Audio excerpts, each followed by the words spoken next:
Sa susunod na taon na bubuksan ang ilang bahagi ng Skyway Stage 3 project na magkokonekta sa North at South Luzon Expressways. Narito ang unang balita ni Katrina Son.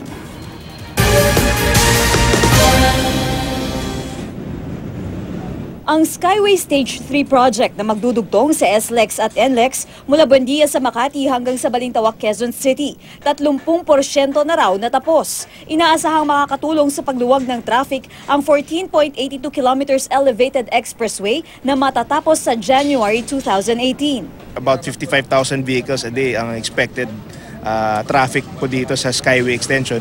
So yung 55,000 na yan, yun ang di na dadaan sa EDSA. Pero may problema din kinakaharap ang proyekto tulad ng right-of-way. Lalo't may mga matatamaang bahay sa pagtatayo nito. Kaya di pa nasisimulan ang konstruksyon sa ibang mga bahagi nito. May mga landowners na medyo nakaroon ng objection pero naayos na po. Kaya mabubuksan po kaagad ang Quirino exit. Pero may malapit na raw buksan sa 8 interchange. Malapit na tayo sa Quirino. So we can expect that by first half of next year, ma-open na po yung first exit ng Skyway. 240 pesos ang unang sinabing magiging bayad mula Buendia hanggang Balintawak. Pero maaari pa raw itong magbago. Meron ng mga konsiderasyon nga yan yung formula ng recoverability, yung kakayanan ng mamamayan. Pagbabalansihin ho yan.